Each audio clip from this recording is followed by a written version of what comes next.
Olivia Miles kicks Caitlin Clark, Kayla McBride hits Lexi Hull below the belt, and Sophie Cunningham takes an elbow to the face, yet the Fever keep getting no whistles. This wasn't just a bad night for the refs. It was a pattern. By the end of the game, Clark and Cunningham had enough. We're breaking down the missed calls and why the Fever have every right to be furious. What should the WNBA do about these officials? Let me know in the comments. It's a defensive foul. No hostile act occurred. There was no secondary act after the defensive foul. Play resumes with Minnesota ball on the sideline. Oh, you didn't realize they called that on Sophie Cunningham? Oh, okay. So I think it should be an offensive foul. I don't think it should be a defensive foul.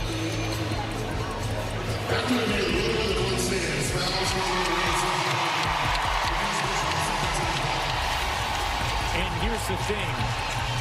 Now, when they go and look at that second quarter, Olivia Miles drives past Kelsey Mitchell and goes up for a layup, catching Mitchell in the face with her off arm.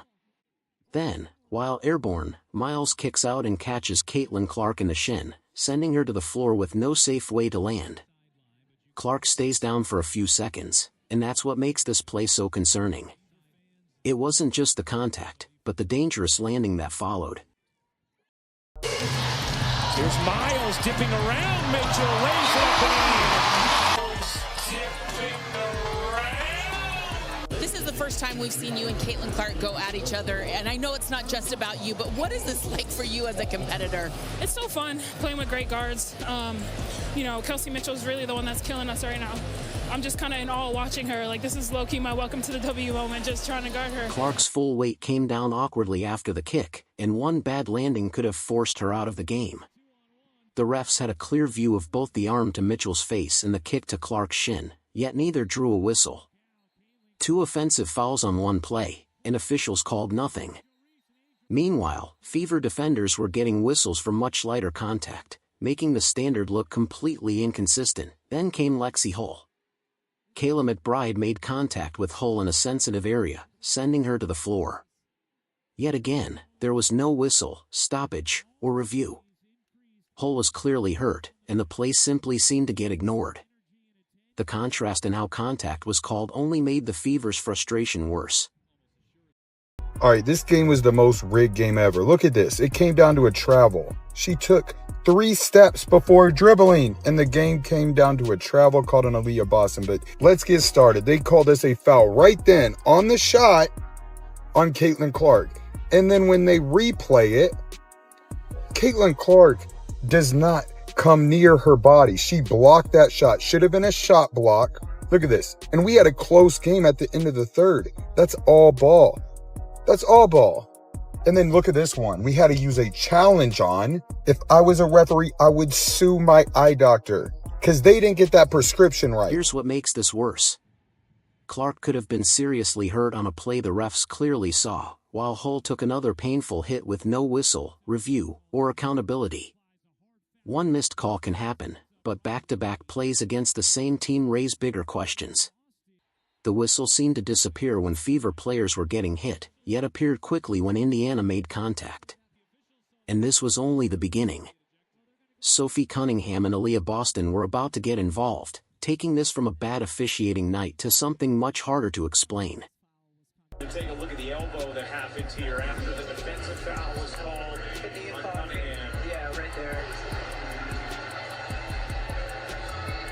I think that's just a common foul. Nia Coffey is just trying to bring the ball through.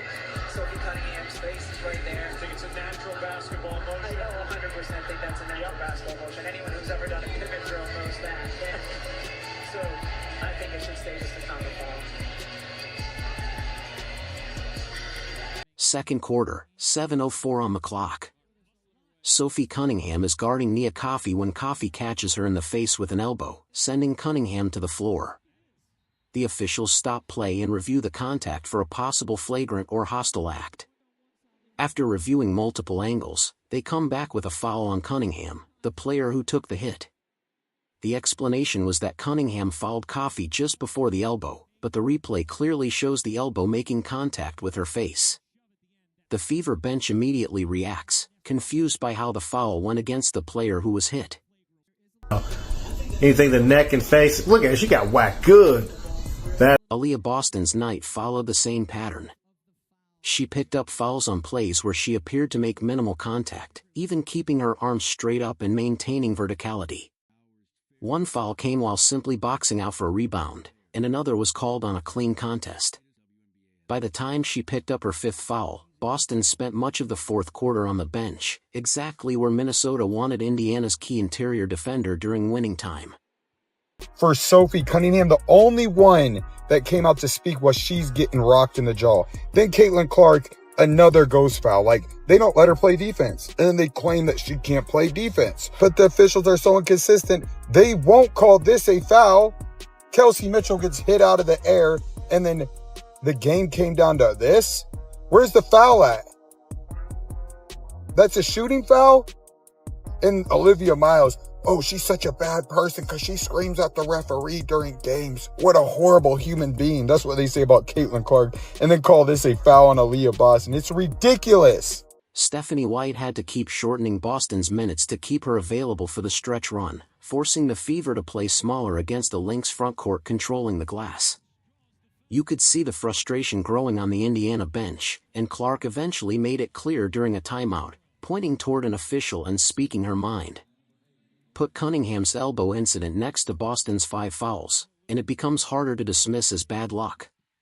One play punished the player who got hit, while the other kept Indiana's best interior defender in foul trouble.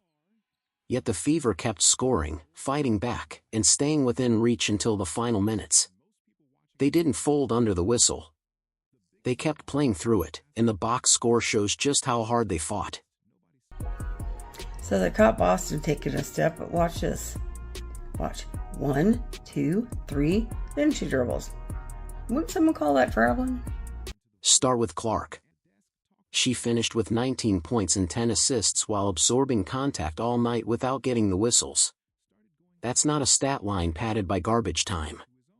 It's a point guard getting hit, held, and kicked, yet still finding shooters, attacking the lane, and running the offense through Indiana's foul trouble.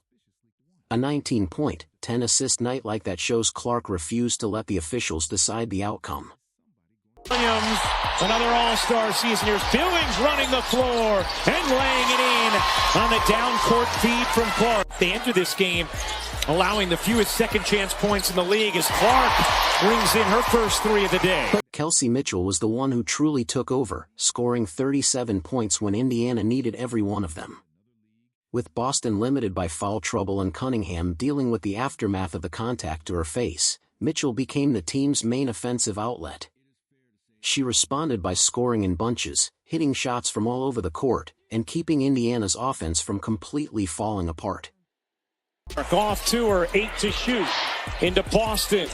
Boston was really authoritative the other night against Portland, right out of the gates like that. She is so comfortable backing down her defender. Boston's line looks even more impressive considering she battled foul trouble for most of the second half. She finished with 15 points, 8 rebounds, and 7 assists despite spending long stretches on the bench. With a normal whistle and 30-plus minutes, those numbers could have been even bigger. Then the role players stepped up.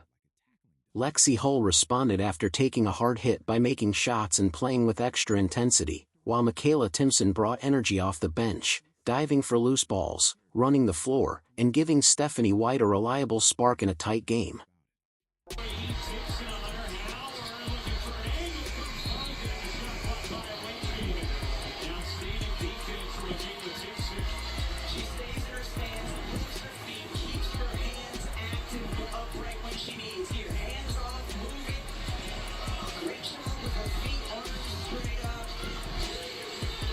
That energy shows up late when the Fever rip off a 14-2 run and turn a blowout into a real game again. For a few minutes, it looks like Indiana might steal it on the road, but the whistle finds its way back into the game and the momentum dies. The rebounding numbers tell the story too. Minnesota grabs 11 offensive boards to Indiana's 5, creating the second chance points that helped decide a single-digit game. Clark later pointed out that at least 4 came directly from her matchup, where Minnesota's positioning and physicality turned potential stops into extra possessions. Add it all up, and the box score says what the whistle wouldn't. Indiana got scoring from Clark, Mitchell, and Boston, role players stepped up, and the Fever kept fighting despite foul trouble. But after the game, Clark did something she rarely does. She spoke directly about the officiating, saying the issue wasn't one bad call but a pattern of physical contact going against Indiana. She mentioned the kick and the growing physicality, making it clear she no longer saw it as a coincidence. Cunningham didn't wait for a press conference. After a clip of the elbow to her face was posted, she responded with 2 words, "What's new?" That short reply said plenty about her frustration. Fans quickly picked it up, sharing the clip and questioning how Cunningham could be called for the foul after taking the contact.